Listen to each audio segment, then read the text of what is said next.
I have a Carrier 58 STA090 and it started getting cold in the house. It stopped working.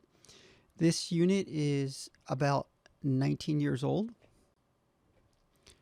I looked at the LED to get the status code, and you can see there's 1, 2, 3 blinks followed by one long blink.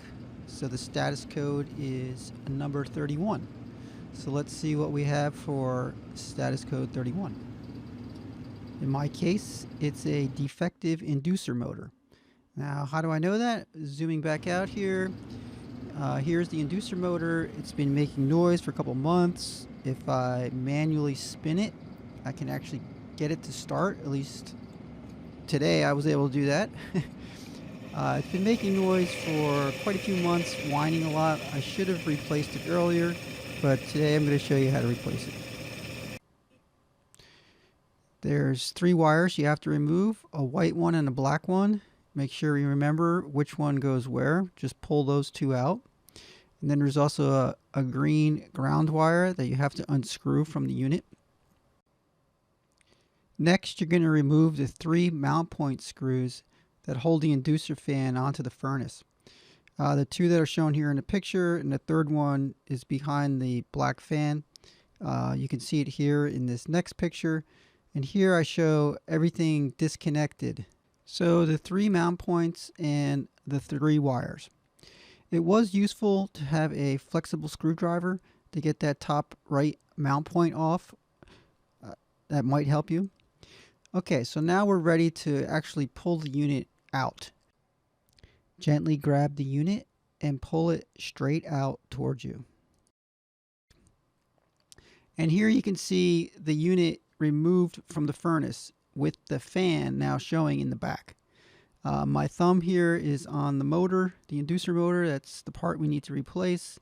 And the squiggly looking piece of metal is the mounting bracket.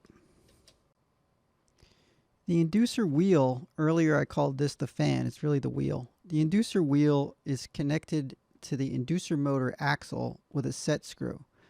Thankfully, I watched somebody else's YouTube video first, and they said it's going to be really hard to get that set screw off because this is where the hot air from the furnace goes in the back of the unit, and a lot of times this screw is just going to seize in place. So you could try with an adjustable wrench or something to try to get that off. I was not able to get it off, and I was very thankful that I ordered that part.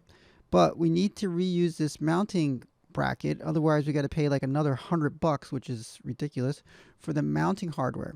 So what we're going to do instead is we're going to take a hacksaw and we're going to cut that axle off so we can reuse the mounting bracket and just buy another wheel. But first, let's get that fan off from the other side. So flip the unit over, and I used a paint can opener to get that spring clip off, and then the fan just slides right off. Now on the back side here where the arrow is showing, this is where we want to cut the axle.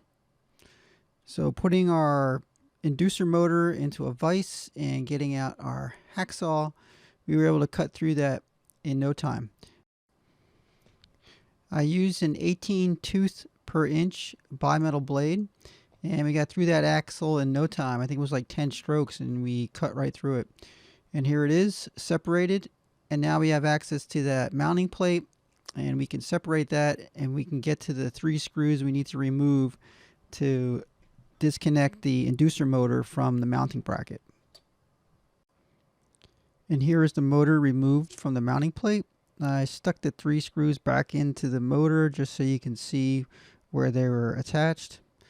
Next up is to remove the old remains of the gasket. I used a little sandpaper around there to make sure to get it nice and clean. And now we're ready to install our new parts.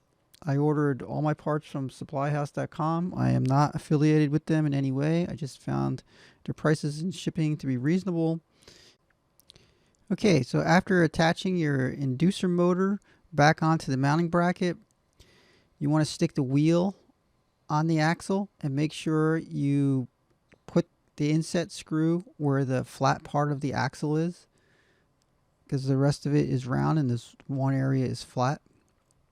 After that, I watched a YouTube video and they recommended putting glue on the gasket just so that when you stick it on the furnace, it'll stay in place better and it won't fall off and you won't need like 3 hands to try to put it back on.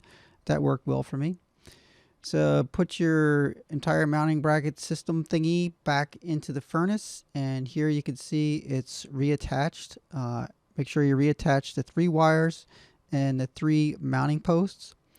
And last but not least, stick the fan on the other end of the axle, and I put the mounting clip on with like a socket attachment screwdriver thingy, just something that was hollow on the inside so I could just push on that spring clip. Hope you enjoyed the video. Thanks.